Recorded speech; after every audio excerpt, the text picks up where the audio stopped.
Unlike a wizard, LEGO was late to the Lord of the Rings party. Despite the iconic film trilogy releasing in the early 2000s, the LEGO group failed to capitalize on its popularity. In fact, we had to wait until 2012 to get our hands on the first ever LEGO sets based on Middle-earth. However, it turns out LEGO Lord of the Rings arrived precisely when it meant to, cementing itself as one of the more beloved LEGO themes ever, despite a fairly limited catalog. And with its triumphant return in 2023 with the release of the Rivendell set, I thought it was a great time to finally count down my picks for the top 10 LEGO The Lord of the Rings sets. Because there aren't that many sets based on the Lord of the Rings movies, I decided to make the Hobbit sets eligible as well, because they're still part of J.R.R. Tolkien's universe. Makes sense? Without further ado, let's dive into the countdown. Number 10, 79007, Battle at the Black Gate. Oddly enough, I found this set a bit underwhelming when it came out in 2013. $60 with less than 700 pieces didn't seem big enough to make a Black Gate set in my opinion. And honestly, I completely stand by that take. I would love to see a much bigger interpretation of this location in the future. With that being said, this set is a pretty solid looking design despite its small size. But let's be real, the main reason this set made the list is because of the absolutely spectacular lineup of minifigures. Two rather mediocre orcs aside, we get Aragorn in his kingly attire, the only ever appearance of Gandalf the White, the first ever Mouth of Sauron figure, and our first ever appearance of an eagle as well. How can you beat that? The build of this set is definitely the worst on this list, which is why it's only at number 10, but those figures are so darn good it had to make my list. Number 9, 9470, Sheab Attacks. One thing a lot of the sets have in common throughout this list is being relatively large. Lord of the Rings is known for its epic scale, which is why a lot of the LEGO sets are on the larger side of things. And frankly, there aren't that many scenes from the Lord of the Rings that lend themselves well to small LEGO sets, which is why 9470 Sheab Attacks is so dang impressive. This $20 set from 2012 is spectacular, giving us the best LEGO spider of all time. The added play function of a white string to represent its web is absolutely brilliant, and it's just an imposing looking creature. Additionally, for the longest time, this was the only way to ever get a Samwise Gamgee LEGO figure, my personal favorite character from the entire trilogy. It may be small with only 227 pieces, but Sheab Attacks packs a lot of punch. Number 8, 79018, The Lonely Mountain. This 2014 set is kind of a mixed bag in some ways, but the good really propelled it onto this list. The minifigures here are from the Battle of the Five Armies, but the scene is clearly from the Desolation of Smaug. However, it came out in the wave with the former, but whatever, it's kind of a confusing set release. That being said, Erebor needed a LEGO set, and I think they captured it really well here with some great minty green colors. However, the main draw of this set is the LEGO Smaug figure, which is one of the most ridiculous creatures I've ever seen in LEGO form. A plethora of brand new pieces were made just for Smaug, and he's such a cool looking dragon. If he wasn't included with this set, I honestly don't know if it would have made the list, but such a cool dragon design made this thing one of my favorite sets from this entire theme. I could gush about Smaug for a lot longer, but I'll leave it at just look at the crazy ball joint and the way the wings can fold with that rubbery design. It's just utterly ridiculous. Number 7, 79008, Pirate Ship Ambush. In 2013, LEGO released their second wave of the Lord of the Rings sets. There were a lot of scenes I was hoping to get from Return of the King, specifically stuff from the Battle of Pelennor Fields and Minas Tirith. Unfortunately, we didn't really get any of that. However, they gave us the Corsair ship with the Pirate Ship Ambush set. As someone who is as entrenched in the Lord of the Rings fandom as me, I loved this set. However, it felt like a really bizarre choice for only the second wave of Lord of the Rings sets ever created. Obscurity aside, the build is spectacular. The sails look great. All the small agreeable details and the shields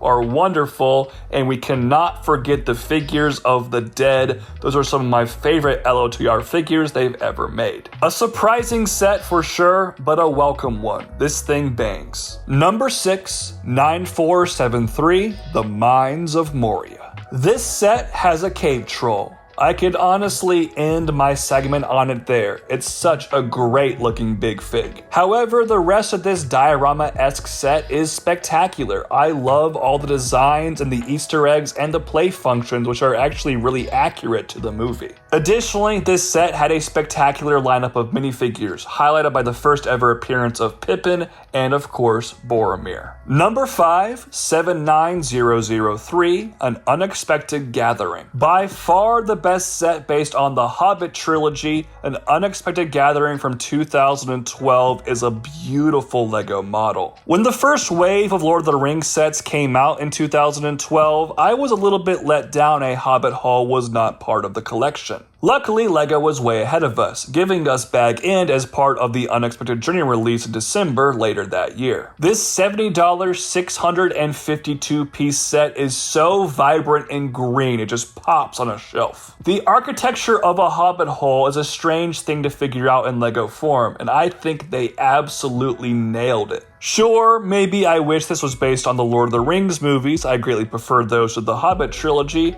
but the dwarf minifigures included here are pretty great. Despite coming out from the lesser trilogy of films in the Middle-earth saga, it's hard to deny how good this product looks. Number 4, 10237, Tower of Orthanc. The first ever direct-to-consumer Lord of the Rings set was the Tower of Orthanc from 2013. With a retail price of $200 with 2,359 pieces, this thing was an absolute behemoth. And this set means a lot to me personally, because all the way back in 2014, I reviewed it as my 500th video special. While I think it's been surpassed by some newer sets, it's hard to deny just how good this model looks. I love all the black details. The inclusion of Treebeard was also such a great touch on the side. I love this thing, and it makes a great companion piece to a set we'll talk about later on this list. Number 3. 9474, The Battle of Helm's Deep. If I had to pick my single favorite battle scene from any movie ever, it might be the Battle of Helm's Deep from The Two Towers. That action set piece is unmatched in my opinion. It is so spectacular. So getting a LEGO representation of that sequence in 2012 was a dream come true for Teenage Brickology Productions.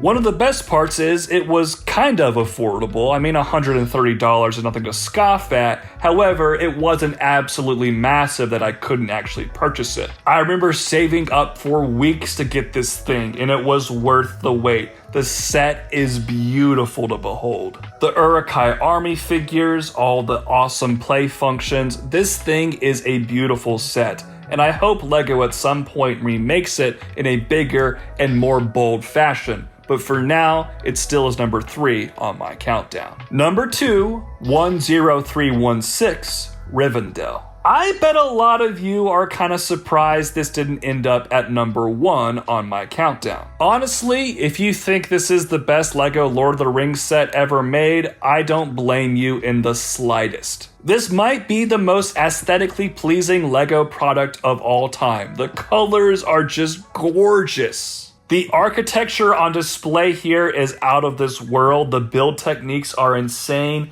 It's huge. You get the entire Fellowship as minifigures. This really is a dream set for any LEGO Lord of the Rings fan. Me putting it at number 2 is not a knock on this set whatsoever. I just have a soft spot for my number 1 selection. Rivendell is still a top 10 all-time LEGO set if you ask me. It's such a gorgeous display piece. So what's ahead of that? It's number 1, 10333, Badur. I'm sure some people will write this selection off as recency bias, but I don't care. I was blown away when I completed this LEGO model. Badur is something I had dreamed about getting in LEGO form for so long, and it was maybe the most iconic location in Lord of the Rings they had yet to make into an actual set. However, I always struggled to envision it actually being a LEGO product because of how big the actual tower is in the film and how crazy the Eye of Sauron is as a concept. I'm not sure this set could have even happened like 10 years ago, but here in 2024, they finally delivered it, and it was worth the wait because my goodness, this thing is so cool. It would have been really easy to make a very boring black tower, but LEGO did not go that route. They gave us this very creative gradient design to make it look like it's glowing with lava. That was a brilliant choice. The sheer height of this thing and the width at the bottom is so impressive. It just looks crazy on display. The Eye of Sauron looks spectacular. It lights up with the light brick. It's posable. I am blown away at how well they were able to replicate that. And speaking of the Dark Lord himself, the Sauron figure was finally made in LEGO form, and he looks perfect. That's maybe one of the best minifigures LEGO has ever done. When I completed building this $460 5,471 piece set, I looked back at it in awe and said, this might be my favorite LEGO set ever. I adore this thing. I have the hot take that it's a better set than Rivendell. It is one of my favorite LEGO sets of all time, and that is why it topped this list. But those are just my thoughts. Please comment with your list down below. Thank you all so much for watching today's video. Have a great rest of your day. Peace out. God bless. Bye-bye.